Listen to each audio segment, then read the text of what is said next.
మీరు తమిళ్లో కూడా సినిమాలు చేశారు. ఇప్పుడున్న సిచ్యువేషన్ ఏంటంటే విజయ్ గారు సీఎం అయిపోయారు. అజిత్ గారేమో సినిమాలు చేయట్లేదు.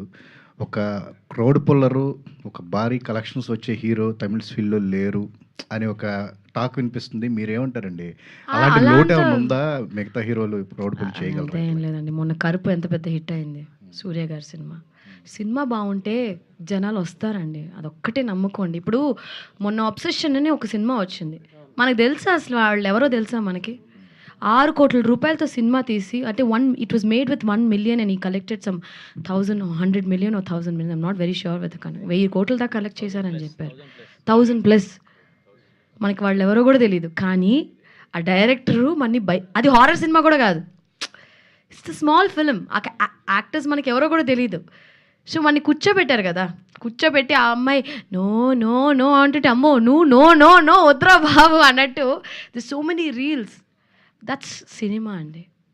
It's not about language, actors అంతా పక్కన పెడితే కంటెంట్ బాగుంటే జనాలు ఖచ్చితంగా ఆదరిస్తారు. ఆ నమ్మకంతోనే ఇన్నేళ్ళు సినిమాలో ఉన్నాం. మహేష్ గారు ఇక్కడ టక్ జగదీష్ తర్వాత మళ్ళీ చేశారు కదా, కొట్టాడు మరి అప్పుడు ఆ సినిమాలు అంతా కొట్టారు కదా, అదేమన్నా రివెంజ్ ఏమైనా తీసుకున్నారు దీంట్లో? కొట్టాను రివర్స్లో. కొట్టడం కాదు, అసలు ముట్టుకోనే లేడు కదా. ఇలా ముట్టుకుంటే పారిపోతాడు, షాక్ కొడుతుంది. తనలో చూసిన చేంజెస్ ఏంటి ఈ 5 yearsలో? ఈ 5 years గ్యాప్ తర్వాత మళ్ళీ చేస్తారు కదా, తనలో చూసిన ఈ చేంజెస్ ఏమున్నాయి యాక్టర్గా తిరువీర్లో? అంటే టక్లో ఈ వాజ్ నాట్ ఇంకా హీరో అయితే అవ్వలా. స్టిల్ క్యారెక్టర్స్ ఇంపార్టెంట్ రోల్స్ అయితే చేశాడు. No he's become a hero right. చాలా మంచి సినిమాలు చేస్తున్నాడు. And Thiru performance is flawless అండి. లైక్ కొన్ని న్యాచురల్ యాక్టర్స్, ఇప్పుడు మనం ఎందుకు నాని గారిని న్యాచురల్ యాక్టర్ అంటాము, టక్ జగదీష్లో ఆయనే కదా హీరో. ఒక్కసారి ఒక పర్ఫార్మెన్స్ చూసినప్పుడు అది నటనలాగా ఉండకూడదు. అలా ఎప్పుడు నాకు అనిపించలే. I think Thiru as a very చాలా బ్రైట్ ఫ్యూచర్ ఉంది. కొంచెం అదే నేను చెప్పాను ఆల్రెడీ, మా నాన్నగారు హైటు, పర్సనాలిటీ, మా నాన్నగారిని చూసిందే తక్కువ. ఈ passed away when I was 8-9 yearsలోనే ఆయన చనిపోయారు. బట్ హైటు, పర్సనాలిటీ, మా నాన్నకి మంచి జుట్టు ఉండేదని చెప్తా ఉంటారు. అలా ఉందా? మీరే చెప్పాలి, అందుకే మీరు చూసుంటారు మా నాన్నగారిని ఎక్కువ. తిరువీర్ గారు ఫస్ట్లో అప్పుడు టక్ జగదీష్లో ఎంత ఇబ్బంది పెట్టారు, ఇప్పుడు అలాంటి క్యారెక్టర్స్ రివర్స్ క్యారెక్టర్లు అన్నీ వస్తున్నాయి మీకు వరుసగా. అన్నీ ఇబ్బంది పడుతున్నారు భర్తగా.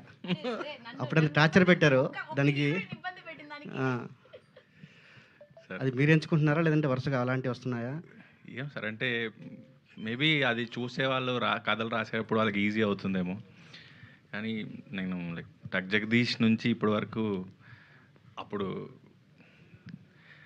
అసలు ఇప్పుడు చెప్తానండి. ఇంకా వరల్డ్ ఫేమస్ లవర్ తను హైదరాబాద్లో ఇక్కడెక్కడ షూట్ చేస్తున్నప్పుడు విజయ్ దేవరకొండకి ఒక స్పాట్ బాయ్ ఉంటాడు. వాడు చిన్నప్పటి నుంచి తెలుసు నాకు. ఆడికి ఫోన్ చేసి షూట్ ఎక్కడ జరుగుతుందో చెప్పరా, నేను దూరం నుంచి అయినా తనను చూస్తాను, నేను తనకు ఫ్యాన్ అని. సో నేను చెప్పలేదు. సో కాకముట్టే చూసినప్పుడు అప్పటి నుంచి వర్క్ ఫాలో అవుతుండే. టక్ జగదీష్ నాకు నేను అనుకుంటున్నాం అన్నప్పుడు ఐశ్వర్య గారు ఉన్నారు అనే ఒకటే రీజన్కి నేను అది సినిమా చేద్దాం అనుకున్నాను. కానీ అంత అభిమానించిన రెండోసారి కూడా చేస్తున్నాను కదా, అంత అభిమానించిన వారిని అబ్యూజ్ చేసే క్యారెక్టర్ ఎంత బాధగా ఉంటుందండి. అంటే ఆయన ఎంత గట్టిగా కోరుకున్నామంటే మనం లైఫ్లో మేనిఫెస్టేషన్స్ ఇవన్నీ ఎందుకు బిలీవ్ చేయాలంటే he is acting with me today as a hero and I'm the heroine. So ఇది చాలదా మనకి? The best example. నో, నాకే తెలియదు ఈ స్టోరీ.